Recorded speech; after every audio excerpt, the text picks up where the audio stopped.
Hello, I'm Sophie Ikenye. And I'm Peter Okwoche. Welcome to a special program from Focus on Africa dedicated to our colleague, Komla Dumor. Ghana's gift to the world, tribute to our very own Komla, who died on Saturday at the age of 41. Komla was admired and respected the world over. Nelson Mandela's family offer a personal tribute. Here was truly a shining star of Africa.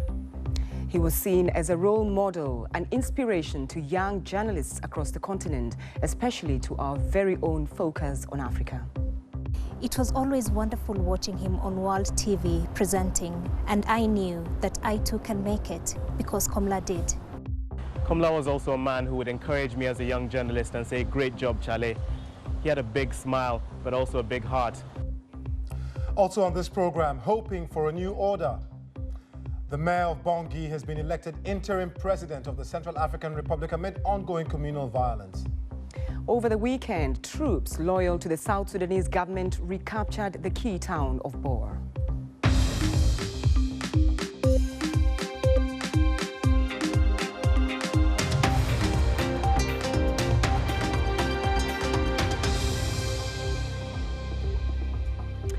Hello and welcome to Focus on Africa from BBC World News. Today we pay a special tribute to one of our colleagues and Africa's brightest young talents. Komla Dumor, the BBC World and Focus on Africa presenter, died on Saturday of a heart attack. Our audiences have been pouring their hearts out since the news, but it's a big blow to us, the Focus on Africa family, because Komla was not only a colleague, but a friend. Focus on Africa's Alex Jakana reports. Hello, everyone. Welcome to Focus on Africa from BBC World News. My name is Komla Dumor. That rich voice, his huge personality and a winning smile put Komla Dumor at the heart of Focus on Africa. Getting the news right requires a lot of research, attention to detail. Always impeccably dressed and ever the professional, Komla changed the way the story of Africa is told. I take what we're doing seriously. And so for me, the most important thing is to know what I'm talking about, to know the stories. And if there's a cool factor, I mean, it doesn't hurt, does it? In just a few hours, kickoff is just a few hours from now. A proud Ghanaian, seen here supporting the Black Stars at the World Cup in South Africa nearly 4 years ago, Komla was born in 1972 in Accra, Ghana. He started his career as a traffic reporter at Joy FM before going on to be named Ghana Journalist of the Year in 2003.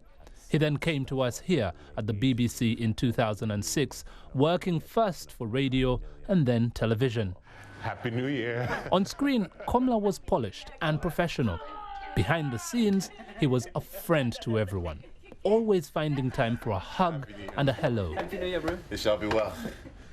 This is the BBC's new broadcasting house. On the 5th floor right here is where Komla used to come to start his day in the morning. And that's because it's right here on this 5th floor that the Focus on Africa team seat, right here, the Focus on Africa television team. And Stefan Mayu is the editor of this program. Stefan, you worked both on radio and television with Komla. Give us a sense of what he meant to this team. Komla personifies our bond. Is the benchmark, is the anchor, is the ambition, is the model. He gives, his generosity is boundless, and because he gives a lot, we give a lot. Very much. After saying hello and bear hugging just about everyone on this end of the room, Komla would then make a beeline across to this end of the 5th floor, because this is where the BBC's Swahili TV program sits.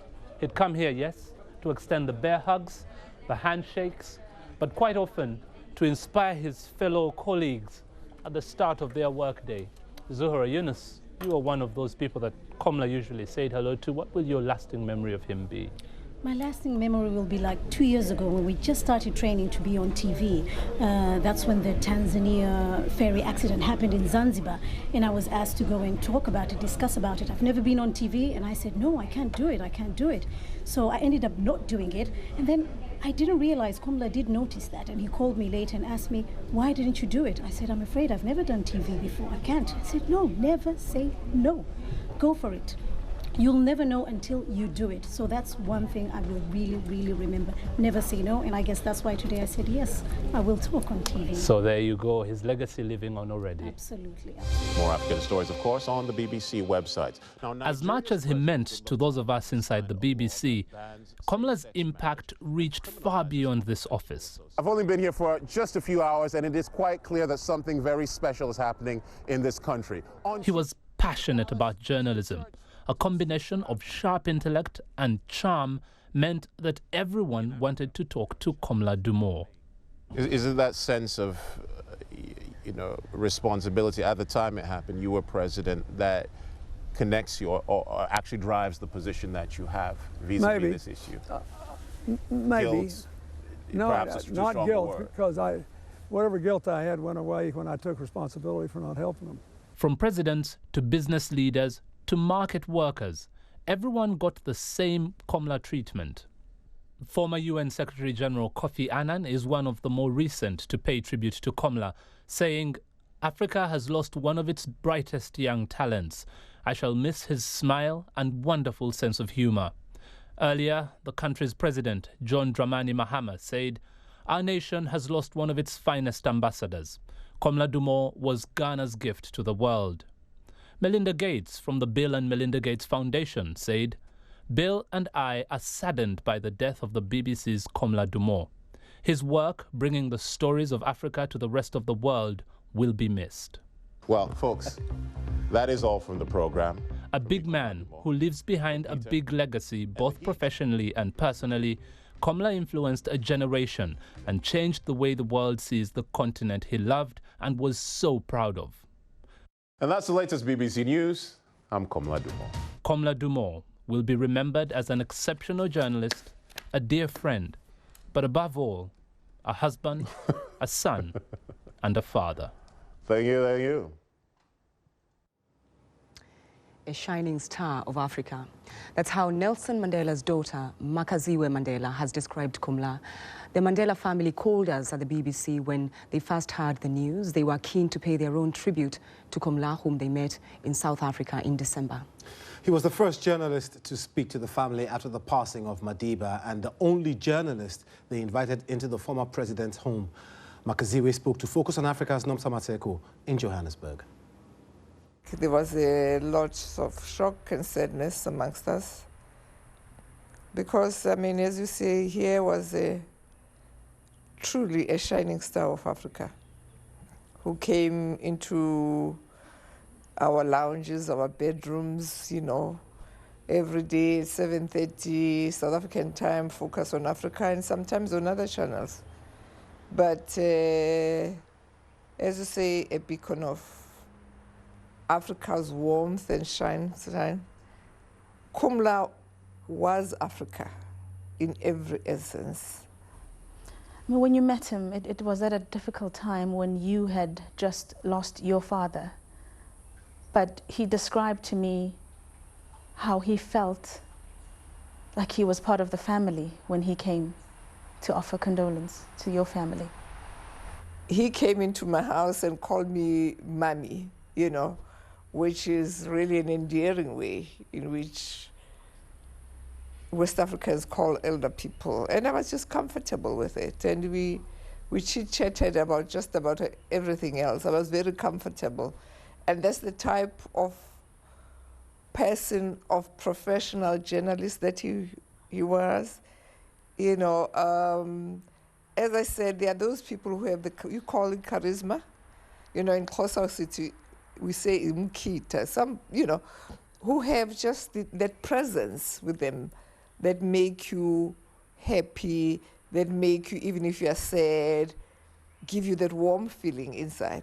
And Komla, for me, even when I was in my saddest moment, I just felt confident. What is it about him that made him so special? What makes these people who have this presence, for lack of a better word, I don't know what makes them have the presence that they have. He was, I always said to my husband, he was a suave dresser, with his impeccable suits. Not that, I think most of the BBC journalists, especially the men, are very suave dressers, with his ties and what they call it, handkerchief. I mean, he was always well put together, even if when he was in the field with casual clothing, the presence, the tallness, the way that he carried himself, he had this glow on his face all the time. And yeah, like welcoming into your home somebody that you've known for a long time. Nelson Mandela's daughter there, Makaziwe Mandela. Now, Komla started his career in Ghana with Joy FM. And with us on the line now is Israel Laye, a news anchor with Joy FM who worked with Komla. Thank you for taking time to talk to us on the program. Plenty of reaction from across the continent, but I can only imagine how Ghanaians are reacting to this news of Komla's death. Now, here in Ghana has been overwhelming. I mean, you go on social media especially and you see so much talk about Komla. I mean, Komla is trending on Twitter, Komla is all over Facebook and generally Instagram, wherever. People are replacing their images or their profile pictures with Komla Dumor's photographs. I have seen myself. There's a photograph I took with him in Mauritius recently, and that's what I'm putting up on my Facebook Facebook page. It's been overwhelming. Everybody's talking about it, and we haven't stopped talking about it since Saturday when we heard the news. And right now, today, all the major newspapers in the country are capturing the Komla's passing. And our own Joy FM, we're dedicating programming to Komla Dumor, who, of course, he's a great broadcaster. Israel, Peter here. I mean, obviously, Komla is by no means the only Ghanaian journalist. But why was he so special? Why do people hold him in such high esteem? This is what I think. You know, Komla and Joy FM itself, Komla came onto the scene, into the industry at a time where Ghanaians were switching over. There was a crest from having the state broadcaster dominate radio and television and media generally. And Joy FM and Komla came in at that time. Now, at that time, Ghanaians fell in love with what Joy FM was doing and what Komla was doing. There was something very refreshing. And so everybody just took to Komla like that. And it just so happened that we were also going through, you know, experimenting with our democracy. And here again, Joy FM and Komla Dumor and the team there were on top of it, you know, and pushing the agenda. And so people just fell in love with Joy FM and Komla Dumor. We're having promotions on radio where people were winning packages to Disneyland. Then it was the first time it was happening, and Ghanaians just fell in love with it. At Joy FM, we keep on saying that for us, it's not we're not just doing radio, we're not just doing broadcasting, it's a lifestyle. And Komla lived that lifestyle on radio. Israel Laye, news anchor with Joy FM, thank you for taking time to talk to us. Thank you. Now, since the news of Komla's passing, there has been an outpouring of condolence messages from many current and aspiring journalists, many talking about his efforts in telling the African story to win the attention of the world. Here are some of the tributes paid by our very own Focus on Africa reporters covering the whole of the continent. Komla was also a man who would encourage me as a young journalist and say, "Great job, Chale." He had a big smile, but also a big heart. This imposing presence, but also very intelligent. And this is the man I'll celebrate as much as I mourn. I remember the closest that I worked with him was during the coverage of the Westgate shopping mall attack. And on one night, we were on air together. I was supposed to introduce my story, but kept rambling on. But Komla, being the leader and the guy that he was, started using his eyebrows to show me that it was time to look at the camera to introduce my story. He'll be dearly missed. I pray for strength and courage for his family. Komla, like so many of the young journalists across Africa that you inspired, I will not let go of the passion you had for the continent. We will keep it burning. I also took Komla to my township of Soweto to show him around. The people there recognized him, they loved him, and he loved them back. He also bought me this very tie. Not that he thought my ties were dull, but he insisted that he wanted to buy me a tie that he chose himself. May his soul rest in peace. My colleague, my comrade, Komla Dumor. And there'll be more reflection on the loss of our BBC colleague Komla Dumor later in the program. This is Focus on Africa from BBC World News with me, Sophie Ikenye. And me, Peter Okwoche. A little later in the program, as we pay tribute to our colleague Komla Dumor, you shared with us the words that you believe best describe the man.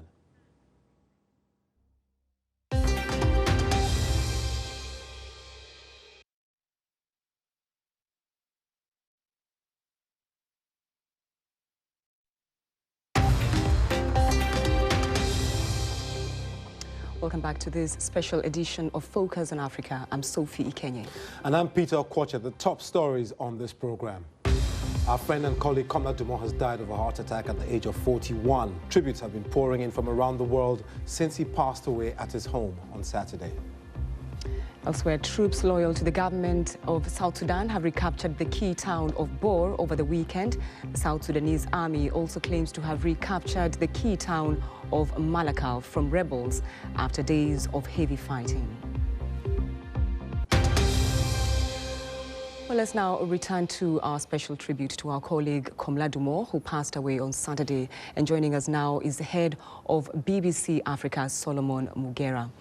Solomon, a huge loss to BBC Africa in general, but this is a man who was hugely influential on the continent. How big?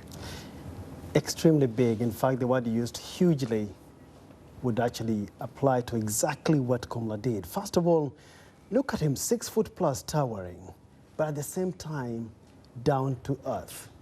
When he joined the BBC and on the many occasions that I interacted with Komla Dumor, he always exuded this confidence about Africa and being able to tell the African story in a proper way.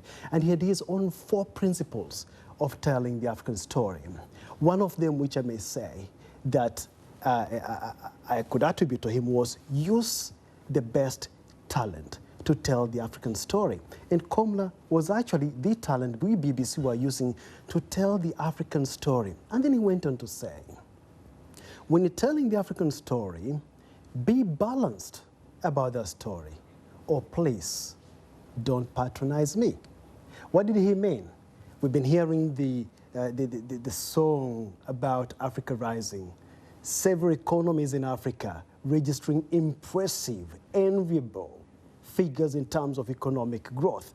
But at the same time, when you go to those countries, there's the other side of the story that need to be told about those families that are striving on less than $1 a day to live. So yes, show the world this ambitious, prosperous part of a country that is registering impressive figures economically, but don't forget to also tell the story of that family that is struggling. That is the coverage Komla wanted. We've just heard from some Focus on Africa reporters about how influential, how much of an inspiration he was to them. I mean, you traveled quite widely on the continent to him. Did you notice that with other journalists? Are people saying, are we just saying it because he worked with us, or is it what people are saying on the continent? It's what people are saying on the continent, and give credit where it is due. Let's face it, Komla Dumor was the face and voice of Africa on a global stage. Yes, I've traveled to various parts of Africa. I've interacted with fellow journalists, of course, particularly in the broadcasting sector. And I would tell you, none can stand shoulders above Komla Dumor. He's exceptional, he's unique in his own way. And I mean, basically, we asked people once this terrible thing had happened, we'd asked people to just write in and tell us one word that they believe best describes the man, Komla Dumor. What were their words? What were the words they picked? Human, passionate, warm, professional. I can see dedicated and captivating. Thank you very much, Solomon Mugera, who's the editor of BBC World. Thank you very much. Well, now, one thing about Komla is that he loved music and poetry. In fact, most of us quite remember him with his big headphones, always listening to something. That's when he wasn't talking, of course. Well, one journalist who says he owes a lot to Komla Dumor is his fellow Ghanaian, Akwesi Sarpong. Here he is reciting lyrics from Smile For Me by Tupac Shakur, a song that Komla loved. The words say there are going to be some stuff that you will see, and they will make it difficult for you to smile in the future. But whatever you see, through all the rain and pain, you have to keep a sense of humor. You have to be able to smile through all of life's trials. Remember that. Just keep your head up. Why shed tears? Save your sympathy. My childhood years were spent dreaming my dreams. Here's a message to the newborns and all the young ones. If you believe you can achieve, just look at me. Against all odds, though life is hard, we carry on, living our life through all its imperfections. To all my people, protect your essence. Born with less, but you're still precious. Just smile for me now. That's a special tribute there by Akwesi Sarpong. Now, Komla Dumor was a man of huge presence. He would sweep into our newsroom, always stylish, always smiling, lavishing his genuine and generous goodwill on everyone. We've put together some moments of Komla that we wanted to share with you. Thanks for watching this space. Africa, Hello, everyone. Welcome to Focus on Africa from BBC World News. My name is Komla Dumor. Eta? Yes. Eta, how you doing? And Shapkunjan. Shapkunjan is, how are you doing? All right, I'm fine. How are you doing? Shapkunjan. Shapkunjan. Yes, you got it. Hello, Bodyface. How are you? I'm fine. Very nice to meet you. Africans. I was spotted by two Kenyan Maasai warriors who watched the BBC. They've decided to give me a traditional name. How did you pick a name for me? We pick the name because we name people according to the personalities, and we name them according to mountain, rivers, animals. So what have you chosen for me? We chose the name for you, Tobiko, which means a mountain. Because I live along the line. And I'm a mountain of a man. I think you're a mountain of a man. All right. Yeah. Well, the process requires a bit of a ceremony, which I won't show to you. It's top secret. We have to feed 7 billion people in the world today. We're going to have to feed 9 billion by 2050. And on Tuesday, full coverage from the palace to the church to the streets of Amsterdam. Did he ever give you advice? Keep away from that boy. No, I mean, I think one of the best things about my grandfather was that he gave us advice through stories. It's very hard, I think, for anybody to experience to see a loved one, you know, slowly go through the pain. Yeah. How's that look? No? Hello, you're watching GMT on BBC World News. I'm Komla Dumor. Our top stories. My grandfather wrote Ghana's national anthem. However, my mother tells me, she's gone now, but mommy tells me that there was a day they were in a shop called Leventis. I don't think that still works anymore. Yeah. And Grandpa was singing another song. And she asked him, Daddy, what's this song for? And he said, oh, I'm writing a song for Nigeria when they become independent. Well, folks, that is all from the program. From me, Komla Dumor, from Peter, and the Heat, the rest of the team.